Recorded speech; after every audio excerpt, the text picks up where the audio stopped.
నమస్తే ఫ్రెండ్స్, నేను మీ Sravani Harsha. Welcome back to our channel. ఇవాళ మన కథ ఇలాంటి కొడుకులు ఉన్నారు. రచించిన వారు షాహీన్ గారు. కథని చివరి వరకు వినండి. నచ్చితే లైక్ చేయండి. ఈ కథ పైన మీ విలువైన స్పందనని కామెంట్ రూపంలో మాకు తెలియజేయండి. కొత్తవారు ఎవరైనా చూస్తున్నట్లయితే మన ఛానల్ని సబ్స్క్రైబ్ చేసుకోండి. ఒసే రాజ్యం, ఎక్కడ చచ్చావు? పిల్లలు లేచారు, బెడ్ కాఫీ ఇవ్వాలని తెలియదు అంటూ వినిపించడంతో టక్కున లేచాడు రాజ్యం భర్త లక్ష్మీకాంతం. ప్రతిరోజు వినిపించే సుప్రభాతం ఇదే కదా అని విసుక్కుంటూ మంచం దిగాడు. అప్పుడే రాజ్యం కాఫీలు పట్టుకొని గబగబా తన చెల్లెళ్ళ రూమ్ వైపు పరుగులు పెట్టడం కనిపించింది. అతని మనసు చివుక్కుమంది. తనతో పెళ్ళైన పాపానికి తన భార్య అనుభవిస్తున్న నరకం చూసి ఎంతో బాధపడ్డాడు. కాలకృత్యాలు తీర్చుకోవడానికి బాత్రూంలోకి దూరాడు. స్నానం పూర్తి చేసి వచ్చేసరికి టిఫిన్ కాఫీలతో రెడీగా ఉంది రాజ్యం. రేగిన జుట్టు, చెమటతో తడిసిన ముక్కు మీద కారిన కుంకుమ, నీళ్లతో తడిసిన బట్టలు, ఆమె అవతారం చూసి మరింత చివుక్కుమంది అతని మనసు. తనతో పెళ్లి కాకపోయి ఉంటే ఇంతకంటే హాయిగా ఆమె తల్లిదండ్రుల దగ్గర ఉండేదేమో అనుకున్నాడు. ఏంటి ఉదయం నుండి హడావిడి అడిగాడు. హడావిడేమీ లేదు, రోజూ ఉండే పనే కదా. మీ చెల్లెళ్ళు లేచారంట. వాళ్ళు లేచేసరికి బెడ్ కాఫీలు ఇవ్వడం లేట్ అయిందని మీ అమ్మగారు దెబ్బలాడారు అంది. మా చెల్లెళ్ళు బెడ్ కాఫీలు తాగందే బెడ్ దిగరంట వెటకారంగా అన్నాడు. ప్రతిరోజు జరుగుతున్నదే కదండి అమాయకంగా అంది. రేపొద్దున పెళ్ళై అత్తారిళ్ళకెళ్తే అక్కడెవరిస్తారంట బెడ్ కాఫీలు కోపంగా అడిగాడు. అందుకే చాలా డబ్బులున్న సంబంధాలు చూడాలని మీ అమ్మగారు అంటున్నారు. ఓహో, కట్నాలు ఎక్కడి నుంచి తెస్తుందట? వాళ్ళ ఆయనేమన్నా సంపాదించి పెట్టాడా? పెడితే ఇవ్వమను, తీసి చేస్తాను వాళ్ళ పెళ్ళిళ్ళు. ఆశకు కూడా ఓ అంతుండాలి. మనం మధ్యతరగతి కుటుంబాల్లో పుట్టి పెద్దింటి సంబంధాలు చేయాలని కోరుకోవడం అవివేకమే కాదు, మూర్ఖత్వం కూడా అవుతుందని మీ అత్తగారితో చెప్పు కోపంగా అన్నాడు. ఇప్పుడు ఆ విషయాలన్నీ ఎందుకులేండి, ముందు టిఫిన్ చేయండి. లక్ష్మీకాంతం టిఫిన్ చేసి తన రూమ్ బయటకు వచ్చాడు. అతను వచ్చేసరికి హాల్లో టీవీ ఆన్ చేసే ఉంది. పైన ఫ్యాన్ తిరుగుతోంది. ఎవ్వరూ లేరు. సూర్యకిరణాలు ఇంట్లో పడుతున్నా లైట్లు వెలుగుతూనే ఉన్నాయి. అతను కోపంగా అవన్నీ ఆఫ్ చేశాడు. అప్పుడే అతని తల్లి లక్ష్మీబాయమ్మ వచ్చింది. ఏంటమ్మా, ఇక్కడెవ్వరూ లేరు, అయినా లైట్లు వెలుగుతూనే ఉన్నాయి, ఫ్యాన్ తిరుగుతోంది, టీవీ ఆన్లో ఉంది. ఇలా అయితే ఎంత కరెంట్ అవుతుందో తెలుసా? కరెంటు బిల్లు వేలల్లో కాక వందల్లో వస్తుందా? ఎంతకని మీకు చెప్పాలి? చెప్పి చెప్పి విసుగు పుడుతోంది కోపంగా అన్నాడు. అనరా అను, నీ మాటలు పడ్డానికే మేం బతికున్నాం. మీ నాన్నగారు సంపాదించే రోజుల్లో ఎలా ఉండేది మన ఇల్లు? ఏ మూల చూసినా డబ్బే, బంగారం రాసులు పోసినట్టుండేది. ఇంట్లో ప్రతిరోజు బంధువులతో నిండిపోయి ఉండేది. ఎంత తినేవాళ్ళో, ఎంతమంది తినేవాళ్ళో లెక్కే లేదు. మరిప్పుడు అంతా లెక్క ప్రకారం నువ్వు పోషిస్తున్నావు కాబట్టి అన్నేసి మాటలు అంటావు ముక్కు చీదుతూ అంది. అమ్మా, తాతలు నేతులు తాగారు అన్న సామెత గుర్తు చేయొద్దు. అప్పుడు అలా చేయబట్టి ఇప్పుడు ఇలా ఉన్నాం, లేకపోతే ఇంకా హాయిగా ఆనందంగా ఉండేవాళ్ళం. నాన్నగారి సంగతి వదిలేయి, అంతేకాని లేనిపోని ఆశలకు పోవద్దు. నేను తెచ్చిన జీతంతో సరిపెట్టడానికి ప్రయత్నించు. నీ కూతుర్లు తెల్లారితే బెడ్ కాఫీ లేందే మంచం దిగరా? అదేంట్రా అలాగంటావు? వాళ్ళకెప్పటినుంచో ఆ అలవాటు ఉంది. లేదు, నువ్వు ఆ అలవాటు చేసావు. వాళ్ళు మరొకరి ఇంటికి వెళ్ళవలసిన వాళ్ళు. వాళ్ళకి ఇలాంటివన్నీ అలవాటు చేస్తే రేపొద్దున అక్కడ అవన్నీ జరగకపోతే వాళ్ళక్కడ ఎమడలేరు. అంటే ఇప్పుడు ఏమంటావు? వాళ్లకు పని పాట నేర్పించు. వాళ్ళు పుట్టింది మిడిల్ క్లాస్లో అని గుర్తు చెయ్యి. అంటే వాళ్ళు అలాగే ఉండిపోవాలనా నీ ఉద్దేశం? వాళ్లకు పెద్దింటి సంబంధాలు రాకూడదా? గొప్పవాళ్లతో పెళ్ళిళ్ళు జరగకూడదా? అక్కడ ఇలాంటి అలవాట్లు లేకపోతే వాళ్ళ అత్తగారిళ్లల్లో ఎంత అవమానమో అది ఆలోచించావా? అమ్మా, ఇదేమీ బ్రహ్మ విద్య కాదు. వాళ్ళ అదృష్టం బాగుండి పెద్దిళ్ళకెళ్తే అలవాటు చేసుకోవడం పెద్ద గొప్పేమీ కాదు. కానీ ఇక్కడ అవన్నీ వద్దంటున్నాను అన్నాడు. గొడవ ఇంకా పెద్దదవుతుందేమోనని భయపడిన రాజ్యలక్ష్మి, ఏమండి, ఆఫీస్కు టైం అవుతోంది అంది. అప్పుడు వాచి చూసుకొని గబగబా బయలుదేరాడు లక్ష్మీకాంతం. అతనటు వెళ్ళగానే ఇటు తిరిగి, ఏయ్ నంగనాచి తుంగబుర్ర, చెప్పాల్సినవన్నీ మొగుడికి చెప్పేసి మళ్ళా ఏం తెలియనట్లు నాటకం ఆడతావా? కోపంగా అంది లక్ష్మీబాయమ్మ. నేనేం చెప్పానత్తయ్యా? అమాయకంగా అంది. అవును, నువ్వేమీ చెప్పకపోతే వాడలా మాట్లాడ్డు. వాడెంతో మంచివాడు. నువ్వే వాడికి లేనిపోనివి కల్పించి చెప్పి వాడి మనసు విరిచేస్తున్నావు కోపంగా అంది. ఏం మాటలత్తయ్యా అవి? నేనేం చెప్పలేదు. ఏడుపొక్కటే తక్కువ రాజ్యానికి. అంతలో పక్కింటి పార్వతమ్మ రావటంతో ఆ సంభాషణ ఆగిపోయింది. రాత్రి 7ంటికి 2 బస్సులు మారి ఇంటికొచ్చాడు లక్ష్మీకాంతం. వస్తూనే రాజ్యం కాఫీ అంటూ తన రూంలోకి వెళ్ళిపోయాడు. 5 నిమిషాల్లో కాఫీ కప్పుతో ప్రత్యక్షమైంది రాజ్యం. ఉదయం స్నానం చేసి కట్టుకున్న చీర, రేగిన జుట్టు, ముడి కూడా తీయలేదు. పైట నడుంకు బిగించి ఉంది. ఒక్కసారిగా మనసు బాధతో మూలిగింది. తర్వాత కోపం కూడా వచ్చింది. ఏంటి, ఉదయం వెళ్ళినప్పుడు ఎలా ఉన్నావో ఇప్పటికీ అలాగే ఉన్నావు? ఉదయం నుండి ఇప్పటి వరకు కనీసం జడ వేసుకోవడానికి కూడా టైం లేదా అడిగాడు. ఉదయం అందరికీ కాఫీలు టిఫిన్లు అందించి వంట చేసేసరికి 12 అయింది. మధ్యాహ్నం నుండి బట్టలు ఉతికాను. అది చేసి వచ్చేసరికి మళ్ళా కాఫీలు టిఫిన్లు. ఏంటి, మధ్యాహ్నం కూడా టిఫిన్లు చేస్తున్నావా అడిగాడు. మీ నాన్నగారు పేకాట ఇంట్లో పెట్టారు, అందుకని వాళ్ళందరికీ కాఫీలు టిఫిన్లు చెయ్యకపోతే మీ అమ్మగారు దెబ్బలాడుతున్నారు. దెబ్బలాడుతుంది? ఎందుకు దెబ్బలాడదు? వండి పెట్టేవాళ్ళు, సంపాదించి పెట్టేవాళ్ళు ఉన్నంత వరకు దెబ్బలాడక ఏం చేస్తుంది? నాన్న పేకాట పారాయణం ఇంట్లోనే పెట్టాడా? చచ్చా, ఎప్పటికి బాగుపడతారు వీళ్ళు అని విసుక్కున్నాడు. తర్వాత తనే, ఆ సంగతి అలా ఉంచు, ఇప్పుడైనా తయారవ్వచ్చు కదా అడిగాడు. ఇంకా పనెక్కడైందండి? రాత్రికి వంట చేస్తున్నాను. ఉదయం ఇడ్లీకి నానబెట్టాను, అది రుబ్బాలి అంది. లక్ష్మీకాంతానికి ఎక్కడ లేని కోపం వచ్చింది. తన మీద తనకే అసహ్యం వేసింది. తనను తానే నిందించుకుంటూ బాత్రూంలోకి దూరాడు. రాత్రి భోజనాలయ్యాక సుమారు 11:30కు చేతులు తుడుచుకుంటూ వచ్చింది రాజ్యలక్ష్మి. అప్పటి వరకు చూసి చూసి అప్పుడే నిద్రపోవడానికి సిద్ధమవుతున్న లక్ష్మీకాంతం ఆమెను చూసి లేచి కూర్చున్నాడు. ఇప్పటికయిందా పని అని అడిగాడు. అంటూ నడుం వాల్చింది. ఉదయం నుండి కనీసం కూర్చోనైనా కూర్చోకుండా పనిచేసినందుకు నడుం ఒక్కసారిగా కలుక్కుమంది. అమ్మా అంది ఒక్కసారిగా. ఆమె పక్కనే తనూ నడుం వాలుస్తున్న లక్ష్మీకాంతం, ఏంటి, ఏమైంది అని అడిగాడు. నడుం నొప్పెట్టింది అంది. వెళ్ళి ఐడెక్స్ తెచ్చి రాశాడు. కొంచెం ఉపశమించింది. సారీ రాజ్యం, నీకే విధమైన సుఖాన్ని ఇవ్వలేకపోతున్నాను. ఐఎమ్ రియల్లీ సారీ అన్నాడు బాధపడుతూ. చచా, అవేం మాటలండి నొచ్చుకుంటూ అంది రాజ్యలక్ష్మి. మీ అమ్మా నాన్నలు నిన్నెంత గారాభంగా పెంచారో నాకు తెలుసు. పెళ్ళై సంవత్సరం కావస్తున్నా నీకే విధమైన సంతోషాన్ని ఆనందాన్ని ఇవ్వలేకపోతున్నాను. మా వాళ్ళు నిన్నింత రాచి రంపాన పెడతారని అనుకోలేదు. లేకపోతే పెళ్ళైన వెంటనే వేరు కాపురం పెట్టేసేవాణ్ణి అన్నాడు. పెళ్ళి కావలసిన ఆడపిల్లలున్నారు. మనం వేరే కాపురం పెడితే నలుగురు ఏమనుకుంటారు?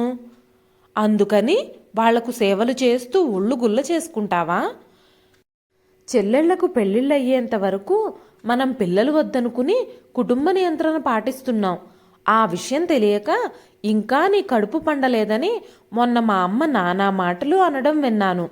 నిన్ను అంతలేసి మాటలు అంటున్నా నువ్వు నోరు మెదపలేదెందుకు? కించిత్ కోపంగా అన్నాడు. ఆవిడ అన్నారని నేను నోరు పెడితే గొడవ పెరగడం తప్ప తగ్గదు. కానీ దానివల్ల ప్రయోజనం ఉందంటే ఏమాత్రం లేదు. అందుకోసం అనవసరంగా గొడవలు పడితే పోయేది మన పరువే.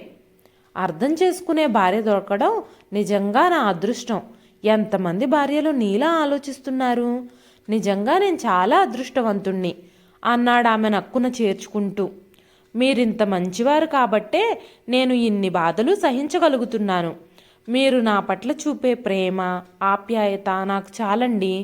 వాటితో ఆనందంగా జీవించేస్తాను అంది అతన్ని మరింత గట్టిగా కౌగిలించుకుంటూ. ఆ రోజు సెలవని ఇంట్లోనే ఉన్నాడు లక్ష్మీకాంతం.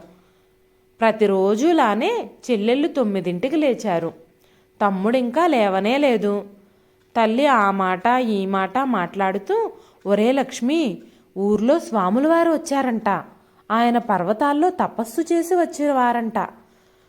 అతను ఏది చెప్తే అది జరిగిపోతుందట. అతన్ని పిలిచి భోజనం పెడితే మనకెంతో మంచి జరుగుతుందని చెప్పింది మన పక్కింటి పార్వతమ్మ. అదీ కాక ఆయనేవో తాయెత్తులు ఇస్తారంట. అవి కట్టుకుంటే పెద్దింటి సంబంధాలు వచ్చి పెళ్ళిళ్ళు అవుతాయంట. అయితే ఇప్పుడేమంటావమ్మా? అది కాదురా, మీ చెల్లెళ్ళకి పెళ్ళిళ్ళు చేసేద్దాం అనుకుంటున్నాం కదా, అందుకని ఆ స్వాముల వారిని పిలిస్తే నసిగింది. పిలిస్తే పిలిస్తే మనకు మంచిదని. అయితే పిలువు అన్నాడు. అబ్బా, ఎంత చల్లటి మాట చెప్పావురా అంది. పిలిస్తే అయ్యే ఖర్చు మాట చెప్పు అన్నాడు లక్ష్మీకాంతం తండ్రి జగన్నాథం. ఖర్చా? ఖర్చేమిటి? ఆశ్చర్యంగా అడిగాడు. అదేంట్రా అలాగంటావు? మన ఇంటికి స్వాముల వారు వస్తే వీధిలో జనం రారా ఏమిటి? మన బంధువులు చుట్టాలు అందరూ వస్తారు. వాళ్ళందరికీ భోజనాలు అవి అంటూ ఉండగానే అమ్మా గట్టిగా అన్నాడు లక్ష్మీకాంతం. ఉలిక్కి పడ్డారు ఇద్దరు. అమ్మా, నీకేమైనా బుద్ధుందా? ఇంత వయసు వచ్చింది, సంసారం ఎలా నడపాలో తెలీదా? అసలు నన్నేమనుకుంటున్నావు? రిజర్వ్ బ్యాంక్ అనుకుంటున్నావా? కోపంగా అన్నాడు. అనరా అను. చూడండి వాడెన్నేసి మాటలు అంటున్నాడో. మనం పెంచి పోషించకపోతే ఇంత వాడయ్యేవాడా? ఏంటమ్మా, ఏంటి మాట్లాడుతున్నావు? మీరు నన్నేమి చదివించారా? స్కాలర్షిప్తోనే చదువుకున్నాను. ఒక్కసారైనా మీరు నాకు బట్టలు కొన్నారా? పార్ట్ టైం ఉద్యోగాలు చేసుకుంటూ నా బట్టలు నేనే కుట్టించుకునేవాణ్ణి. కేవలం 4 జతల బట్టలతో నా కాలేజీ జీవితం మొత్తం గడిపేశాను. ఎంత డబ్బైనా నాన్న దురలవాట్లకే సరిపోయేది. ఎలాగూ ఈ బ్యాంకు ఉద్యోగం దొరకటంతో లోన్లు పెట్టి నానమ్మిచ్చిన ఆస్తిలో మిగిలిన పెంకుటింటిని డాబా చేశాను. దాని మీద ఇల్లు కట్టి అద్దెలొచ్చేటట్టు చేశాను. ఇంకా ఏం చెయ్యాలి? ఇప్పటి వరకు నా భార్యకు ఒక చీరైనా కొనివ్వలేదు, చిన్న నగైనా చేయించలేదు. తను మంచిది కాబట్టి, సర్దుకుపోయే మనస్తత్వం ఉన్నది కాబట్టి మీరెన్ని వేషాలేసినా సర్దుకుపోతుంది అన్నాడు కోపంగా. నీతో మాటలు పడాలని రాసుంది, ఏం చేస్తాం? మీ నాన్న సంపాదించిందంతా అలా తగలేసి ఉండకపోతే మాకీ గతి పట్టేది కాదు ముక్కు చీదుతూ అంది. ఆ రోజు సెలవైనందుకు మరింత బాధపడుతూ వీధిలోకి వెళ్ళిపోయాడు లక్ష్మీకాంతం. వారం రోజుల తర్వాత అతని ఇంటికొచ్చేసరికి ఇల్లంతా హడావిడిగా ఉంది. హాల్లో కుర్చీలో స్వాముల వారు కూర్చునున్నారు. ఎలాగో దారి చేసుకుని లోనికొచ్చాడు. లోపల వంటింట్లో రాజ్యలక్ష్మి ఆపసోపాలు పడుతోంది. వంటంతా ఆమె మీదే వేసేశారు. అన్నీ వండి పెడుతోంది. గుండెనెవరో పిండేసినట్టయింది. ఏం చెయ్యలేని పరిస్థితి. తన రూంలోకి వెళ్ళాడు. అక్కడంతా జనం. మళ్ళీ వీధిలోకెళ్ళి రాత్రికి తిరిగొచ్చాడు. రాజ్యలక్ష్మి అప్పుడే పనంతా ముగించుకుని వచ్చింది. ఏంటి హడావిడి అడిగాడు. స్వాముల వారంట, మీ అమ్మగారు పిలిచారు అంది. డబ్బెక్కడివంట? ఏమోనండి, నాకూ తెలీదు. గబగబా వరండాలోకి వెళ్ళాడు. అక్కడ అతని తల్లిదండ్రులిద్దరూ కూర్చొని తాంబూలం వేసుకుంటూ తీరిగ్గా మాట్లాడుకుంటున్నారు. అమ్మా, ఏంట్రా నింపాదిగా అంది. ఇవన్నీ చేయడానికి డబ్బెక్కడిది? అప్పు చేశాను తేలిగ్గా చెప్పింది. మళ్ళా ఎలా తీరుద్దామని? అంటే ఏంట్రా నీ ఉద్దేశం? నువ్వు తీర్చవా? నాకేం సంబంధం? అదేంట్రా అలాగంటావు? ఏంటమ్మా, నువ్వు అప్పులు చేస్తూ ఉంటే నేను తీరుస్తూ ఉండాలా? అయినా ఇలా దుబారా ఖర్చులు చేస్తుంటే నేనెలా ఈ సంసారాన్ని ఈదగలను? చూడండి వాడెన్నేసి మాటలంటున్నాడో. అయినా ఇదంతా మీ వల్లనే వచ్చింది అంది.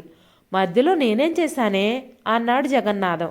మీరే గనక లక్షలు సంపాదించుంటే వాడి రోజు ఇన్ని మాటలు అనేవాడా? మనం పడేవాళ్ళమా? భర్త ఎంత సంపాదించినా నీలా దుబారా ఖర్చు చేసే భార్య ఉంటే ఎంతైనా సరిపోదు. కోపంగా అని లోపలికి వెళ్ళిపోయాడు లక్ష్మీకాంతం. మరో 10 రోజుల తరువాత ఆఫీస్ నుంచి ఇంటికొచ్చేసరికి ఇంట్లో కొత్త సామాన్ కనిపించింది. ఏంటని చూస్తే అది ఫ్రిడ్జు. ఫ్రిడ్జ్ ఎవరు కొన్నారని ఆశ్చర్యంగా చూస్తుండగానే లక్ష్మీబాయమ్మ వచ్చి ఫ్రిడ్జ్ కొన్నాను, బావుందా అని అడిగింది. డబ్బు అంటూ ఉండగానే ఇన్స్టాల్మెంట్లో తెచ్చానురా అంది. ఇన్స్టాల్మెంటా? ఏంటమ్మా, నువ్వు మతుండే ఈ పనులన్నీ చేస్తున్నావా? ఏం చేశాను నేను? పోయిన నెల కలర్ టీవీ కొన్నావు, ఈ నెల ఫ్రిడ్జు. ఇలాగైతే ఎలాగమ్మా బాధగా అన్నాడు.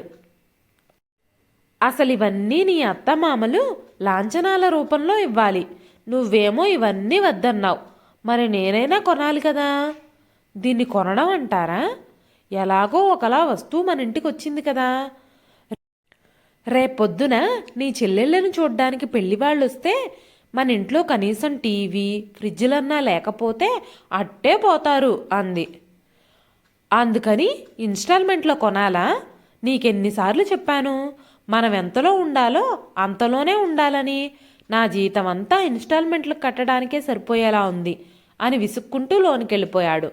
లక్ష్మీకాంతం తెచ్చిన మిడిల్ క్లాస్ సంబంధాలు చెయ్యనని కరాఖండిగా చెప్పింది లక్ష్మీబాయమ్మ.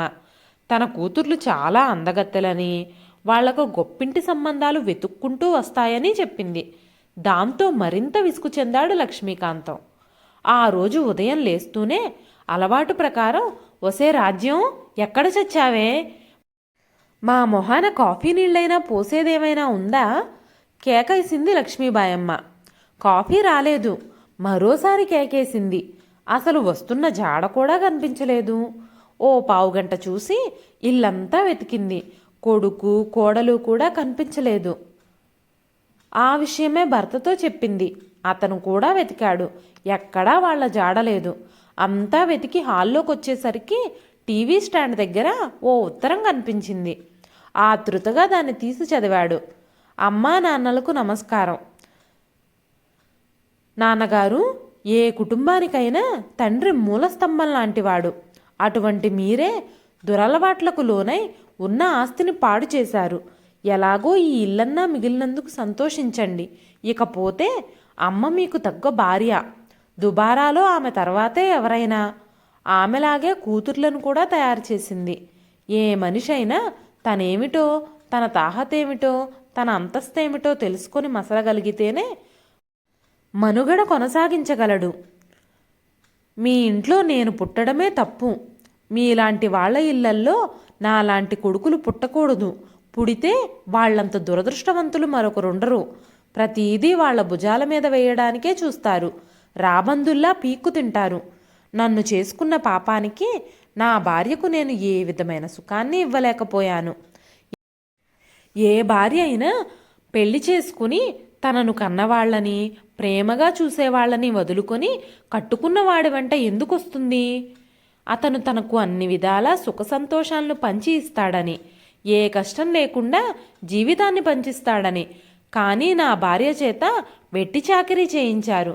తనను పని మనిషి, వంట మనిషి, చాకలి ఒకటేంటి అన్నీ చేశారు. అయినా ఏనాడు నోరు మెదపలేదు. పెళ్ళైన దగ్గర నుండి మేమిద్దరం ఇప్పటి వరకు సినిమాకైనా షికారుకైనా వెళ్ళడం మీరు చూసారా? చెప్పండి నాన్న. ఇది కాక అమ్మ ఆశకు అంతులేదు. ఏ రాకుమారులో వచ్చి తన కూతుళ్లను పెళ్లి చేసుకుంటారన్న భ్రమలో ఉంది. కూతుర్లను కూడా అదే భ్రమలో ఉంచింది. ఆ భ్రమలో నుండి మీరంతా ఎంత త్వరగా బయటకు రాగలిగితే అంత మంచిది. ఇకపోతే నా విషయం. నన్ను బ్యాంక్ తరపున బ్యాంకు వాళ్లే ఫారెన్ పంపిస్తున్నారు. అక్కడే ఉద్యోగం. ఈ విషయం 6 నెలల క్రితమే డిసైడ్ అయ్యింది. రాజ్యానికి కూడా వీసా, పాస్పోర్టు తీసుకున్నాను. ఇద్దరం కలిసి ఫారెన్ వెళ్ళిపోతున్నాం. మీకు ఇల్లు కట్టించాను. అద్దెలొస్తాయి. మీ పెన్షన్ వస్తుంది. చెల్లెళ్ళిద్దరి పేరున చెరో ₹1,00,000 బ్యాంకులో ఫిక్స్డ్ డిపాజిట్స్ చేశాను. తమ్ముడి పేరున 30,000 వేశాను. అది వాడి చదువుకు పనికొస్తుంది. ఎప్పుడు వాళ్ల పెళ్ళిళ్ళు కుదిరితే, అదే మీరనుకున్న సంబంధాలొచ్చి పెళ్ళిళ్ళు చేస్తే అప్పుడే ఆ ఫిక్స్డ్ డిపాజిట్లు తీసి వాడుకోండి. అవి కూడా ఈ కవర్లోనే ఉన్నాయి. మీ పెన్షన్, ఇంటద్దెలతో మీరు పొదుపుగా సాగిస్తే సంసారం హాయిగానే గడిచిపోతుంది. దుబారా ఖర్చులు, పేకాట పారాయణాలు కొనసాగిస్తే ఉన్న ఆయిల్లు కూడా పోయి రోడ్డున పడవలసి వస్తుంది. తర్వాత మీ ఇష్టం, అంతా మీ చేతుల్లోనే ఉంది. ఇప్పటి వరకు నేను కొడుకుగా నా బాధ్యత నేను నెరవేర్చాననే అనుకుంటున్నాను. ఇక భర్తగా నా బాధ్యత నెరవేర్చవలసి ఉంది. అందుకే నా భార్యతో పాటు నేను ఫారెన్ వెళ్ళిపోతున్నాను. మీలా ప్రవర్తించే తల్లిదండ్రులకు నాలాంటి కొడుకులు ఇంతకంటే ఏం చేయలేరు. ఇట్లు లక్ష్మీకాంతం. ఇదండి ఈరోజు కథ. ఈ కథ నచ్చితే ఒక్క లైక్ చేయండి. ఈ కథ పైన మీ విలువైన స్పందనని కామెంట్ రూపంలో మాకు తెలియజేయండి.